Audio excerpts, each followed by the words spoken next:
అక్షయ తృతీయ ఎంతో పవిత్రమైనటువంటి రోజు. అయితే ఈ అక్షయ తృతీయ రోజు 12 రాసులు ఎవరైనా సరే, అంటే ఏ నక్షత్రం వారైనా, ఏ రాశి వారైనా, ఎవరైనప్పటికీ కూడా ఒక మొక్కని నాటితే చాలు మీ జీవితం అద్భుతంగా మారుతుందని, లక్ష్మీ కుబేర యోగం కలుగుతుందని పండితులు అంటున్నారు. అంతేకాదు, అక్షయ తృతీయ నాడు ఏ మొక్కని నాటడం వల్ల మీకు మళ్ళీ వచ్చే సంవత్సరం వరకు, అనగా మళ్ళీ వచ్చే అక్షయ తృతీయ వరకు మీ జీవితం ఎలా ఉంటుందో తెలిసిపోతుంది. మరి అక్షయ తృతీయ రోజు నాటవలసినటువంటి ఆ మొక్క ఏమిటో ఇప్పుడు మనం ఈ వీడియోలో వివరంగా తెలుసుకుందాం. అక్షయ తృతీయ వైశాఖ మాసంలో శుక్లపక్షంలో 3వ రోజున వస్తుంది. ఈ పండగ ముఖ్యంగా మహిళలకు చాలా ఇష్టం. ఈ రోజున సిరి సంపదలను ప్రసాదించే శ్రీ మహాలక్ష్మీదేవిని అందరూ కూడా ఎంతో భక్తి శ్రద్ధలతో పూజిస్తారు. ఈరోజు అక్షయ తృతీయ పర్వదినం. ఈరోజు అక్షయ తృతీయను పసిడి రాసుల పర్వదినంగా భావిస్తుంటారు. చాలామంది ఈరోజు బంగారాన్ని కొనుగోలు చేస్తారు. ఈరోజు బంగారం కొంటే లక్ష్మీదేవి తమ ఇంట కొలువు తీరి ఉంటుందని చాలామంది విశ్వాసం. బంగారం భూలోకంలో మొదటిసారి గండకీ నదిలోని సాలగ్రామాల గర్భం నుంచి వైశాఖ శుద్ధ తదియ నాడు ఉద్భవించింది. అందుకే ఈ రోజున అక్షయ తృతీయను జరుపుకుంటారు. అయితే బంగారంకు పండగ ఏమిటి అని చాలా మందికి సందేహం రావచ్చు. బంగారం అనేది సాధారణ లోహం కాదు, అది దేవలోహం. బంగారానికి హిరణ్మయ అనే పేరు కూడా ఉంది. హిరణ్య గర్భో భూగర్భో మాధవో మధుసూదన అనే విష్ణు సహస్రనామం చెప్తోంది.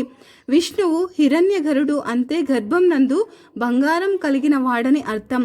బంగారం విష్ణువుకు ప్రీతి రూపం, అందుకే బంగారం పూజనీయమైనది. దీని జన్మదినమైన అక్షయ తృతీయ అందరికీ పండుగే. మరి అక్షయ అంటే తిరిగిపోకుండా, క్షీణించకుండా, శాశ్వతంగా ఉండేది అని అర్థం.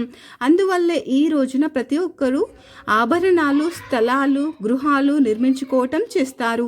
సాధారణంగా బంగారం అనేది అలంకరణ చేసుకోవటానికి మాత్రమే కాకుండా మన అవసరాలకు, తాకట్టుకు ఉపయోగపడే వస్తువు. అంటే మనకు ఏదైనా ఆర్థిక సమస్య అనుకోకుండా వచ్చినప్పుడు ఆ బంగారం మనకు తాకట్టు పెట్టుకొని డబ్బులు సంపాదించుకునే అవకాశం, అంటే డబ్బులని తెచ్చుకునే అవకాశం కూడా ఉంది. అంటే ఆర్థికంగా ఏమైనా ఇబ్బందులు ఎదుర్కొంటున్నప్పుడు ఈ బంగారం ఉపయోగపడుతుంది. అందుకే అక్షయ తృతీయ నాడు దీనిని కొనటం వల్ల అదృష్టం కలిసి వస్తుందని ప్రతి ఒక్కరు కూడా విశ్వసిస్తూ ఉంటారు. ఈ రోజున అక్షయ తృతీయ పసిడి రాసుల పర్వదినం. లక్ష్మీదేవి యొక్క అనుగ్రహం కోసం పూజ చేయాలి. పూజా మందిరాన్ని అలంకరించుకొని ఒక పీట పైన పసుపు బియ్యం నాణ్యతతో ఒక కలశాన్ని ఏర్పాటు చేసుకోవాలి. కలశం ముందు బియ్యం పోసి దానిపైన తమలపాకు పరిచి పసుపు వినాయకుడిని ప్రతిష్ఠించుకోవాలి. వినాయకుడికి పసుపు అక్షింతలతో పూజించిన అనంతరం ఆవు నెయ్యితో దీపారాధన చేసుకోవాలి. కొత్త బట్టలు, బంగారాన్ని కలశం ముందు పెట్టి చక్కెర పొంగలితో నైవేద్యం పెట్టుకోవాలి. లక్ష్మీ అష్టోత్తరం చేయటం మంచిది. సకల సంపదలకు మూలాధారమైన లక్ష్మీదేవిని యథాశక్తిగా పూజించుకోవటం వలన సకల సౌభాగ్యాలు సమకూరుతాయి. చాలామంది ఈరోజు గంగా నదిలో స్నానం చేసి ఉపవాసం ఉండి వాసుదేవుణ్ణి పూజిస్తారు. అక్షయ తృతీయ రోజున కనీసం 1 గ్రాము బంగారమైనా సరే బంగారం కొని దాన్ని లక్ష్మీదేవి యొక్క చిత్రపటం ముందు ఉంచి యథాశక్తి పూజించిన అనంతరం ఒక బ్రాహ్మణుడికి దానం ఇవ్వాలని అంటూ ఉంటారు. ఆ దానం వల్ల దానం చేసేవారి ఇంట్లో బంగారం అక్షయం అవుతుందని అంటారు. చాలామంది బంగారం కొని పూజించుకోవటం మాత్రమే చేస్తారు తప్ప దాని గురించి అస్సలు పట్టించుకోరు. అక్షయ తృతీయ రోజున లక్ష్మీదేవిని పూజించటం ఎంత ముఖ్యమో దానం ఇవ్వటం కూడా అంతే ముఖ్యమని చెప్తున్నారు పండితులు. నువ్వులు కానీ, మారేడు దళాలు, మంచినీళ్లు కానీ, పరుపు కానీ, కుంకుమ, బట్టలు, గంధము, కొబ్బరికాయ, మజ్జిగ దానం చేసే విద్యలో అభివృద్ధి, కుటుంబంలో అభివృద్ధి సిద్ధిస్తాయి. వెండి పాత్రలలో కానీ, రాగి పాత్రలో కానీ నీళ్లు పోసి దానిలో తులసి దళాలు కానీ, మారేడు దళాలు కానీ వేసి దానం చేస్తే కుటుంబంలో వివాహం కాని పిల్లలకు వివాహం అవుతాయని శాస్త్రాలు చెప్తున్నాయి. అక్షయ తృతీయ రోజున చెప్పులు దానం చేస్తే స్వర్గానికి వెళ్తారని మన ఇతిహాసాలు కూడా చెప్తున్నాయి. ఇంతటి విశిష్టత కలిగిన పవిత్రమైన పర్వదినమైన ఈ అక్షయ తృతీయ రోజు ఏ శుభకార్యమైన వారం, వర్జ్యం, రాహుకాలం, వ్యవహారాలతో నిమిత్తం లేకుండా జరుపుకోవచ్చని పురోహితులు అంటున్నారు. ఈ క్రమంలో అక్షయ తృతీయ రోజున బంగారం కొనటంతో పాటుగా అనేక శుభకార్యాలను చేపట్టవచ్చును. ఇందులో పిల్లలను పాఠశాలలో చేర్చటం, పుస్తక ఆవిష్కరణ, పుణ్యస్థలాలను సందర్శించుకోవటం వంటి మంచి మంచి కార్యాలను చేయవచ్చునని పురోహితులు సూచిస్తున్నారు. ఇంకా గృహ నిర్మాణానికి స్థలం కోసం బావి తవ్వటం వంటి పనులు, శుభకార్యాలను ప్రారంభించటం ద్వారా మంచి ఫలితాలు చేకూరుతాయి అని విశ్వాసం. ఇలా ఉంటే అక్షయ తృతీయ రోజున శ్రీ నరసింహస్వామి ప్రహ్లాదుణ్ణి అనుగ్రహించిన రోజేనని పురాణాలు చెప్తున్నాయి. అందుకే ఈ పర్వదినాన పుష్పమో ఫలమో భగవంతుడికి సమర్పించిన, దైవం నామస్మరణ చేసిన, చివరికి నమస్కారం చేసుకున్న సంపద పుణ్యఫలం ప్రాప్తిస్తుంది అని ప్రతీతి. పురాణాలలో వేదవ్యాసుడు ఈరోజు మహాభారతాన్ని ఏకీభవించిన విఘ్నేశ్వరుడికి చెప్పటం ప్రారంభించగా ఆయన మహాభారతాన్ని రాయటం మొదలుపెట్టాడు. పాండవులు అరణ్యవాసంలో ఉన్నప్పుడు ధర్మరాజుకు శ్రీకృష్ణుడు అక్షయ పాత్రను బహూకరించాడు.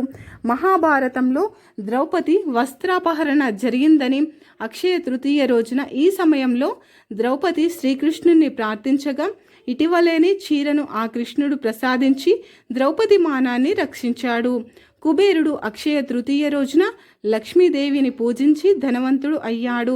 శ్రీకృష్ణుడు సుధామణి కథలు, బాల్య స్నేహితుడు సుధాముడు పేదరికం అనుభవించే రోజుల్లో అక్షయ తృతీయ రోజే ద్వారకాకు వచ్చి శ్రీకృష్ణుడి సహాయం కోరతాడు. పార్వతీదేవికి ఈశ్వరుడు అక్షయ తృతీయ వ్రత విధానాన్ని వివరించాడు. ఈ విధంగా అంటే ఈ విధానం ప్రకారం ఈరోజు ఉదయాన్నే నిద్రలేచి తలంటు స్నానం చేసి విష్ణువును పూజించుకోవాలి. పూజకు శుభప్రదమైన ప్రదేశాన్ని ఎంచుకొని పీట వేసి దానిపైన కొత్త వస్త్రాన్ని పరిచి కలశాన్ని ఏర్పాటు చేసుకోవాలి. ముందుగా పసుపు వినాయకుణ్ణి చేసుకొని పూజించి ఆ తర్వాత విష్ణువుని షాడోపచారాలతో ఆరాధించుకోవాలి. శక్తి మేరకు పాయసం, పరమాన్నాలను నివేదించుకోవాలి. పూజ పూర్తి అయ్యాక అక్షింతలు తలపైన చల్లుకోవాలి.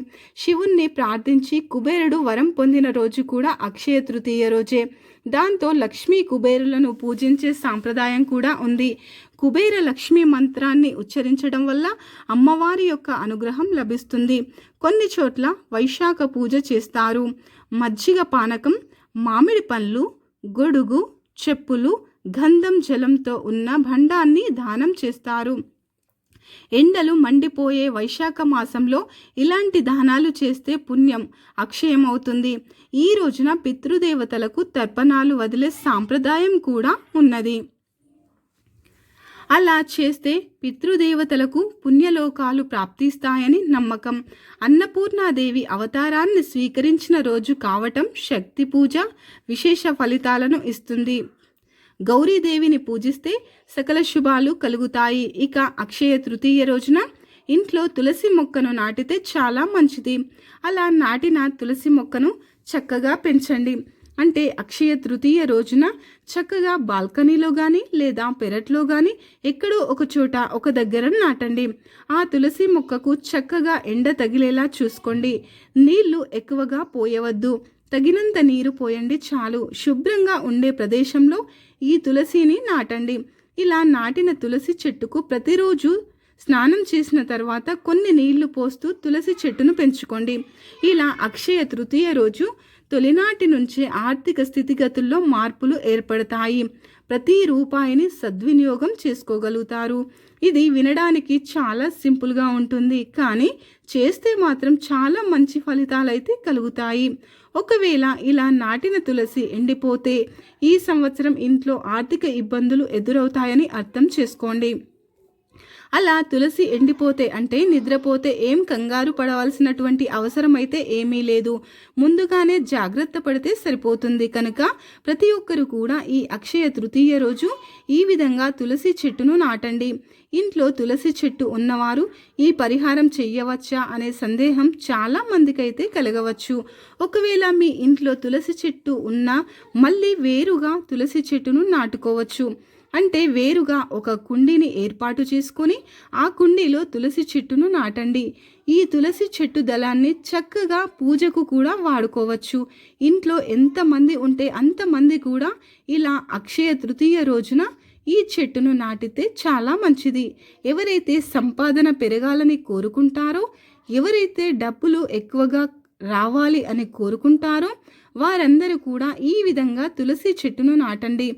జాగ్రత్తగా పెంచండి. ఇంట్లో తులసి మొక్క పెంచటం కుదరని వారు కనీసం దేవాలయంలో అయినా సరే తులసిని నాటి పోషిస్తే లక్ష్మీ కుబేర యోగం కలుగుతుంది. కాబట్టి రేపు అక్షయ తృతీయ రోజు మీరు ఏం చేసినా చేయకపోయినా ప్రతి ఒక్కరు కూడా ఈ మొక్కను నాటి సకల అష్టైశ్వర్యాలని పొంది సంతోషంగా ఆనందంగా జీవించండి. మీకు ఈ వీడియో కనుక నచ్చితే తప్పకుండా లైక్ చేసి షేర్ చేయండి. మరిన్ని మంచి వీడియోస్ కోసం మన ఛానల్ని సబ్స్క్రైబ్ చేసుకోండి.